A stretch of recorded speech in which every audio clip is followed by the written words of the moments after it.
Notre Père, nous commençons ce moment en nous recommandant entre tes mains et en recommandant chaque oreille, chaque esprit, chaque âme. Seigneur Tout-Puissant, entre tes mains. Que ton Saint-Esprit parle plus que nos mots dans les cœurs de quiconque est scotché à notre chaîne et pendant cette prédication, pour que la bénédiction soit en abondance dans les corps du Christ et que plusieurs soient éclairés par ces enseignements. Au nom de Jésus-Christ, ainsi prié, je dis Amen. Peuple de Dieu, bonjour, nous vous saluons dans le nom merveilleux de notre Seigneur Jésus. Partout où vous êtes, vous allez nous suivre.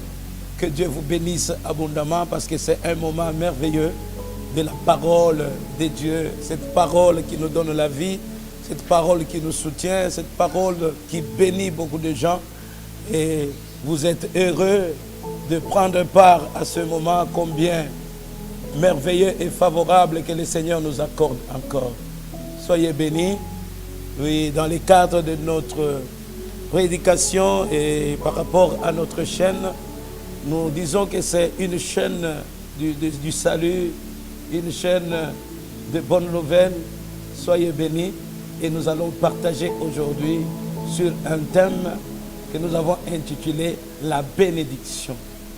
Oui, la bénédiction, c'est un mot que nous entendons beaucoup plus dans nos églises, un mot que nous entendons partout, et tout le monde veut toujours être béni.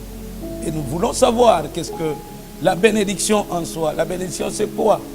Mais je pourrais peut-être vous scandaliser en vous disant que la bénédiction, c'est la parole. Une parole, une bonne parole, une bonne parole. Quand nous regardons à l'étymologie ou à l'origine du terme bénédiction, ou du verbe bénir, ça signifie bénédictere du latin, donc les bien dire, les bonnes paroles. Et son opposé, c'est la malédiction, mal dire. Ce sont des choses, parce que la parole de Dieu ou la parole de l'homme, ça a de l'impact. Ça a une puissance, selon qu'il est même écrit. Et quelle parole? C'est une parole qui est bien dite, qui est bien dictée. Et cette parole a de l'impact parce que, selon le principe biblique, Dieu est en train de dire que la vie et la mort sont au pouvoir de la langue. Et quiconque l'aime en mangera les fruits. Je te dis, mon frère, ma soeur, là où tu aimes ta langue pour quoi? Est-ce que c'est pour la vie? Est-ce que c'est pour la mort? Beaucoup de gens utilisent les langues pour la mort. Or, c'est ce qu'on appelle la malédiction. Ce qui est bien dit, c'est ce qui se matérialise aussi dans la vie de beaucoup de gens. Et les gens qui ont compris, lorsque nous parcourons la parole de Dieu, nous allons comprendre que nos patriarches dans la Bible, avant même de mourir, ils ont appelé leurs enfants et ils ont commencé à déclarer des paroles de bénédiction. D'autres ont même dit que ce sont des paroles de bénédiction prophétiques sur les enfants. Et avec la suite du temps, on a compris que leur vie a été influencée par les paroles qui ont été prononcées sur eux par leurs parents. C'était des patriarches, des gens qui avaient l'alliance avec Dieu. Aujourd'hui, dans ce monde, nous trouvons aussi qu'il y a certaines paroles de certaines personnes qui prononcent des mauvaises paroles, qu'on appelle des paroles de malédiction. Et dans la Bible, lorsque nous lisons même dans Job chapitre 3, Job était en train de pleurer à cause de ce qui était arrivé. Il a commencé à maudire les jours de sa naissance, même les jours de sa conception dans le ventre de sa mère. Il a commencé à dire des mauvaises paroles, que ces jours-là ne voient pas la lumière, que ces jours-là ne soient pas un bon jour, tous ces jours, jusqu'à maudire la personne qui est venue annoncer la nouvelle de sa naissance à son père. Bien-aimé dans le Seigneur, cette façon d'agir n'est pas bonne parce que c'est ce que je voulais vous dire, et je voulais aussi attirer votre attention sur une chose en vous disant, faites attention avec votre langue. Nous, en tant qu'enfants de Dieu, on nous a donné la recommandation en nous disant, bénissez. Bénissez toujours et ne maudissez pas. Il y en a qui oublient, qui peuvent même dire que non, un jour, le prophète Élisée avait maudit des enfants. Mais Jésus-Christ ne nous a pas dit ça. Nous ne pouvons que bénir. Bien-aimés, en bénissant, nous allons vivre les fruits des déclarations de nos paroles. Et surtout que nous sommes remplis de l'Esprit. Nous avons l'onction de Dieu. Bien-aimés, la parole ne se fera qu'accompagnée par les anges et par la puissance de Dieu. Bien-aimés, faites attention. Aujourd'hui, nous pleurons. Je prends l'exemple peut-être de certains pays ou de notre pays, en RDC. Beaucoup de gens, ils parlent en mal de notre propre pays. Ils ne bénissent pas des langages tels que, oh non, que ce pays-ci soit même vendu. Est-ce que des choses iront de l'avant ou pas? Bien-aimés, changez votre façon de faire les choses. Vous êtes les responsables du malheur de notre propre pays par vos bouches. Parce que la vie et la mort sont au pouvoir de la langue. Bien-aimé, aime ton pays et prononce de bonnes choses. Déclare des belles paroles. Ces paroles-là, tôt ou tard, vont porter corps. Ça va se matérialiser et c'est pour la joie. Bien-aimé, fais attention à ces choses. Vous allez constater que pendant que je suis en train de vous parler, je vous parle d'abord de la dimension spirituelle. Pourquoi? Quand on parle de la bénédiction, c'est d'abord spirituellement qu'on doit voir les choses. Parce que c'est le spirituel qui influence le matériel.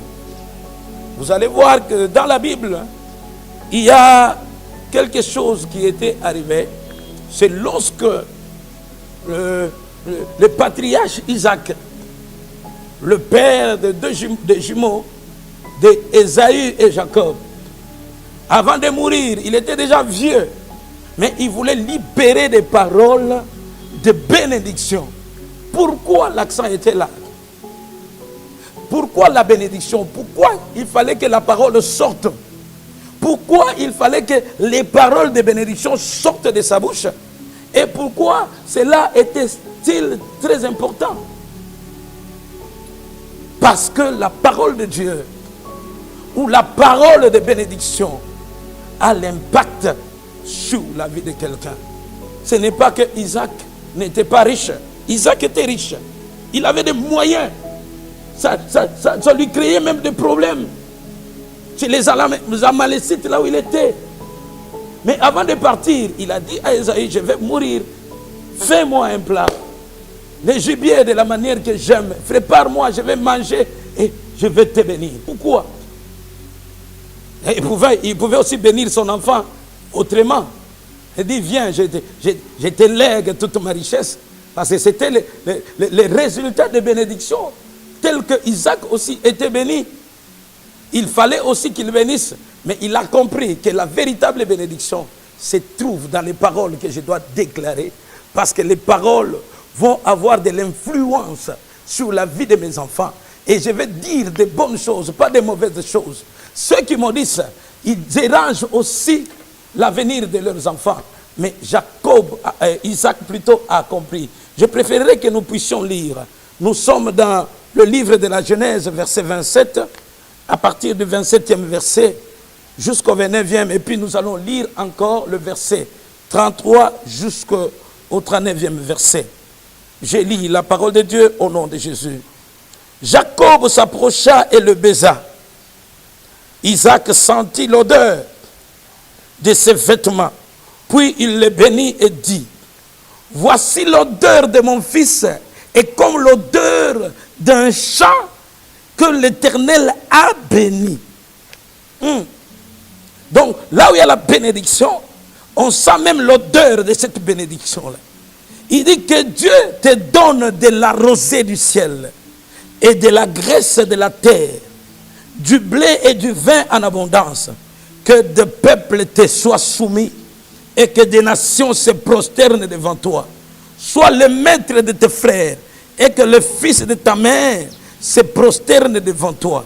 Maudit soit quiconque te maudira et béni soit quiconque te bénira. Quelle belle parole de bénédiction prononcée sur son fils.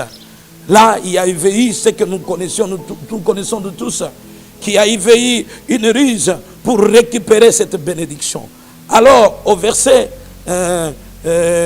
au verset 33. Pendant que Isaac bénissait, dans sa tête, c'était Ésaü, son fils, qu'il était en train de bénir. Et pourtant, c'était Jacob qui s'était déguisé et qui a récupéré cette bénédiction. Alors le verset 33 nous dit ceci: Isaac fut saisi d'une violente émotion et il dit: qui est donc celui qui a chassé du gibier et me l'a apporté? J'ai mangé de tout avant que tu vinsses et que je l'ai béni. Aussi sera-t-il béni. Oui, parce que la parole est déjà sortie.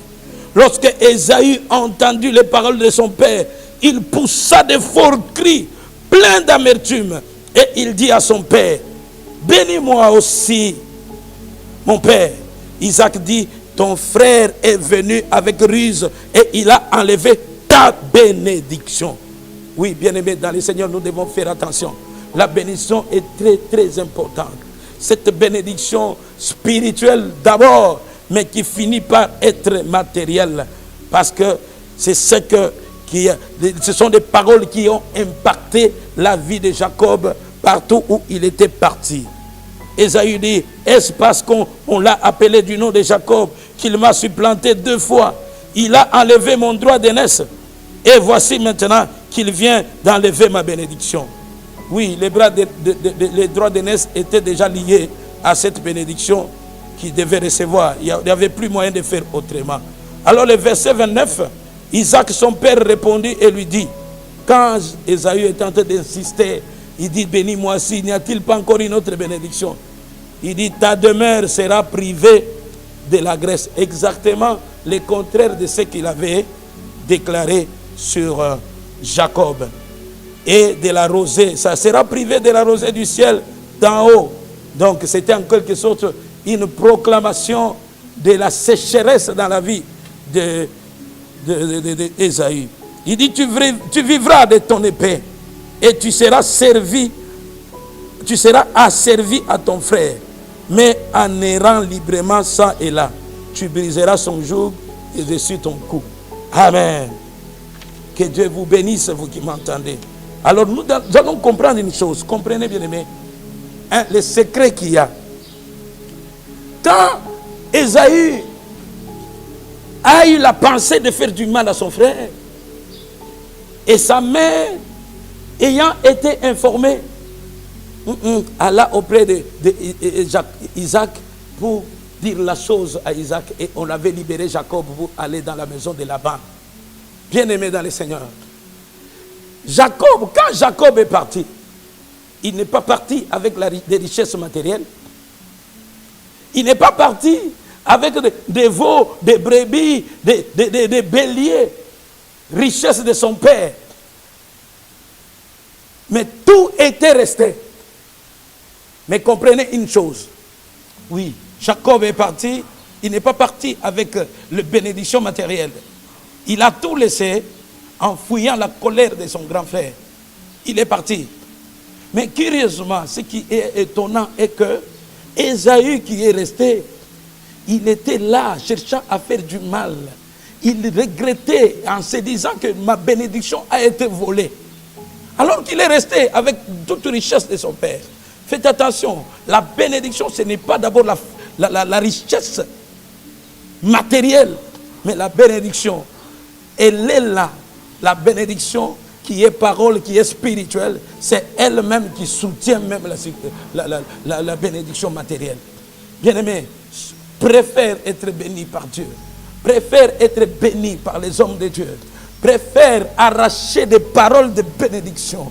Même Isaac, pour bénir, il a demandé un geste. Il fallait qu'il mange et il a parlé. Et la parole est sortie avec tous ses effets possibles. Bien-aimé, je peux même exagérer en disant que Jacob est parti, mais il est parti avec la parole. Je ne sais pas si c'était dans sa poche, mais c'était dans son âme. Ça a entouré son âme.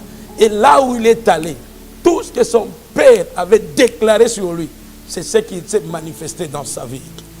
Il est devenu un homme riche. Là où il allait, Dieu l'a accompagné. Il a été un homme béni. La loi de la multiplication dans tout ce qu'il faisait, cette loi était collée à sa vie. parce que la parole de Dieu, la parole de son Père, la parole de bénédiction était sortie de la bouche et ça venait du cœur de son Père et cet homme a été béni. Bien-aimé, il y a aujourd'hui la confusion par rapport à la bénédiction. Aujourd'hui, on accourt, on cherche à avoir ce qui est matériel sans regarder d'abord à ce qui est spirituel. C'est le spirituel qui soutient le matériel. Bien-aimé, j'ai dit aussi aux parents, si vous voulez voir le bonheur de vos enfants, ne maudissez pas vos enfants, bénissez vos enfants. J'ai dit même aux parents, pendant que même le bébé est encore dans le ventre, proclamez des paroles de bénédiction sur cet enfant. Déclarez que cet enfant, c'est un enfant intelligent, c'est un enfant qui craindra Dieu, c'est un enfant qui servira le Seigneur. Bien-aimé, vos paroles-là vont avoir des effets sur la vie de l'enfant parce que Dieu va accompagner les paroles. Il est le Dieu de bénédiction et il est toujours derrière ce qui est bénédiction. Il va chercher à accomplir cela parce que telle est sa volonté. Bien-aimé, la volonté de Dieu est que tu sois béni et que tout le monde soit béni et que nous soyons prospères à tous égards, que nous soyons en bonne santé, car tel est le souhait de notre Seigneur pour nous tous. Soyez bénis et moi, je vous bénis aussi. Soyez bénis sur le plan spirituel, dans votre vie de prière, dans votre vie de la lecture de la parole de Dieu, dans la méditation, dans la pratique de la parole de Dieu. Soyez actifs. Beaucoup de gens, nous avons des chrétiens aujourd'hui qui restent les bras croisés, ne faisant qu'écouter, écouter, écouter et ils ne font rien. Bien-aimé, la connaissance que tu as là, si tu ne la mets pas en pratique, elle ne te servira en rien. Tu connais à faire quelque chose, tu sais que je peux agir comme ceci. Si tu ne le fais pas, ça devient même le péché. Parce que le bien que tu es censé faire, si tu ne le fais pas, tu commets un péché. Bien-aimés, soyons des gens qui nous bénissons. Bénissons notre beau, cher pays RDC. Bénissons nos parents, bénissons nos enfants. Bénissons le travail là où nous sommes. Ne parlons pas mal toujours des choses parce que ça, tu as senti qu'il y a une contradiction avec ce que toi tu ne veux pas. Avec ce que toi tu veux, tu parles en mal. Parle en bien. Ça c'est le secret que je te donne. Parle en bien. Bénis. Même l'ennemi qui t'a fait du mal, le Seigneur Jésus qui dit, il a été dit, maudissez ceux qui vous maudissent. Mais moi je vous dis, bénissez ceux qui vous bénissent. Bien-aimé, que ta bouche soit une bouche, source de bénédiction pour quiconque Dieu a placé à côté de toi. Sois béni, c'est le secret que je te donne. Et commence dès aujourd'hui à mettre cela en pratique. Quand tu commences une journée, bénis cette journée.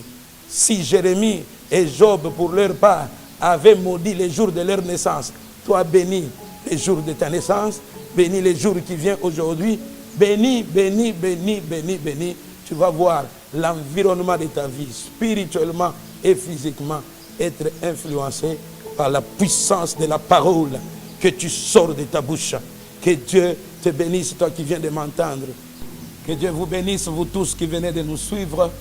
Que ce message soit une bénédiction pour vous tous. Et nous ne cesserons jamais de vous rappeler que partagez, abonnez-vous, partagez aux autres. C'est une façon aussi pour vous d'évangéliser que nous vous donnons. Bien-aimés, ne vous retenez pas, partagez ce message. C'est un message de bénédiction. Pour ceux qui sont à Kinshasa, nous en profitons pour vous donner notre adresse. Nous sommes à Kinshasa, dans la commune de Kintambo, et précisément dans le quartier Chinkena, sur l'avenue Lubudi numéro 94, non loin de Babylone, camp Babylone, sur l'avenue Kassavobo. Que Dieu vous bénisse abondamment. Nous nous réunissons, nous rappelons notre programme que nous nous réunissons chaque dimanche de 9h à 12h juste et chaque lundi matin jusqu'au samedi de 6h et de 5h30 à 6h45 dans le cadre de la dévotion matinale. Dieu nous bénit, nous commençons la journée avec la communion avec le Seigneur ensemble et chaque mardi et chaque vendredi de 16h45 à 19h30 nous nous retrouvons ici dans le cadre des enseignements. Et mercredi, on est là, il y a audience auprès du pasteur. On va vous recevoir à partir de 9h, plutôt de 10h30 jusqu'à 16h30. Chaque jeudi, il y a réunion des mamans ici et des jeunes sœurs puis de 16h juste à 16h30, plutôt à 18h30, ils se retrouvent en ces lieux. Et chaque samedi de 9h30 à 11h30, nous nous retrouvons dans le cadre de l'école du ministère. Et par rapport au contact, nos numéros sont en train de défiler au bas de vos écrans. Que Dieu vous bénisse abondamment. Vous avez besoin de nous, veuillez appeler. Vous avez un souci, nous sommes là à votre service. Que Dieu vous bénisse abondamment.